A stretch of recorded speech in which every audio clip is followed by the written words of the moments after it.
Good morning, beautiful. Today, I'm going to show you how to make the user presets on Nikon Z series cameras twice as useful.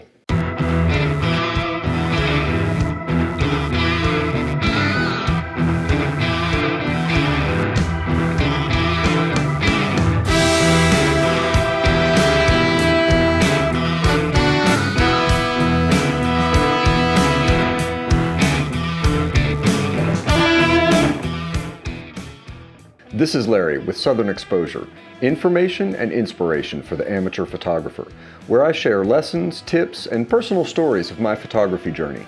So please subscribe to my channel and ring that notification bell so you don't miss anything.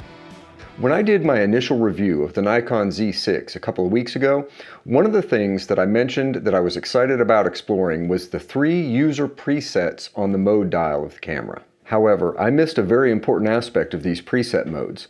A viewer commented that it was possible to save photo and video settings independently under each of the 3 user presets. I pulled my camera out of my bag and started doing some tests, and sure enough, this is the case. Thanks very much, Alan Baxter, for the information. So if you're not familiar, the mode dial on the top of the Z6 and the Z7 contains 3 different settings marked U1, U2, and U3. These can be used to store any combination of user settings that you want, like shutter speed and aperture, to be able to quickly switch from one shooting scenario to another. This is a pretty useful feature in and of itself. Some of the settings that can be programmed under these user presets include shutter speed, aperture, ISO settings, focus area, focus mode, focus point. You can save a specific focus point under the user presets.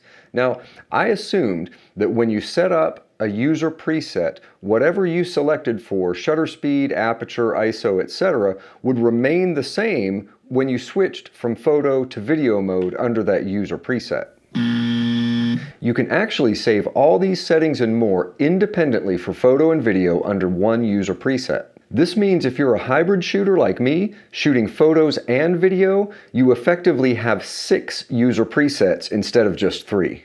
Oddly enough, the user manual and Nikon's marketing materials are not very clear on this aspect of the user presets.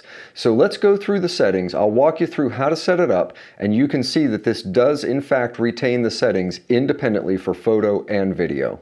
I have 2 setups in mind that I'm going to save under user preset 1 for this demonstration. The first, for photo, will be some settings that would be good for, say, birds in flight.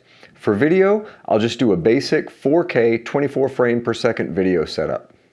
Let's start with the photo settings. I start by putting the camera in manual mode.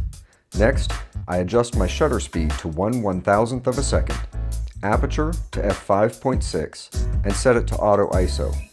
Next, I'll add 1 stop of exposure compensation to expose for the bird's body against a bright sky.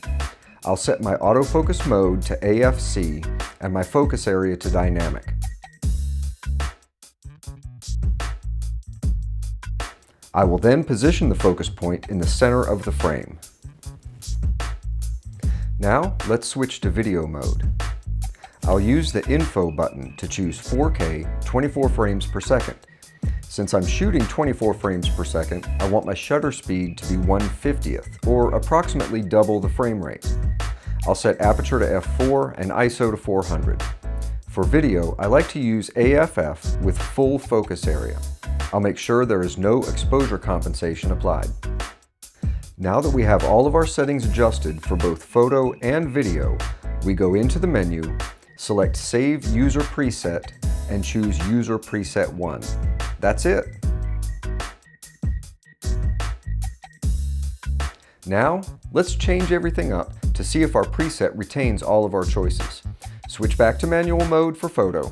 We'll change our shutter speed, aperture, ISO settings, switch to AF single, and move our focus point over here. Next, we'll switch to video mode and jack that up. Let's pick 1080p at 120 frames per second, 1/250th shutter speed, f8, put it in auto ISO, and change our focus area to single point.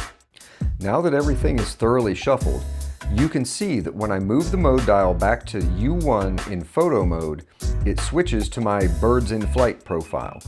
But if I switch to video mode while still in U1, it recalls our basic 4K 24p video setup. There are a lot of possibilities here. Personally, I'm going to build one photo preset for birds and a second for portraits using off-camera flash. For video presets, I'm going to set one up for basic 4K 24p video and the other for 120p slow motion video. So that's 4 different custom setups using only 2 slots. I still have 1 user preset slot available. In doing these tests, I've learned that you want to already know what you plan to use a preset for before setting it up for both photo and video. Adjust all of your photo settings and all of your video settings before saving the preset. Now, because this can get a little confusing, I recommend writing down all of the settings you want to adjust and the values that you want to apply to them before you get started.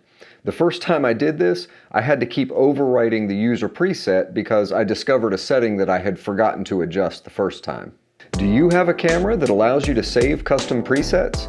If you do, leave a comment down below and let me know how you use the presets. I'm looking for some ideas. If you found this helpful, please click the thumbs up button, share this with some friends, and consider subscribing to my channel. Until next time, go out, take pictures, and have fun doing it. Thanks.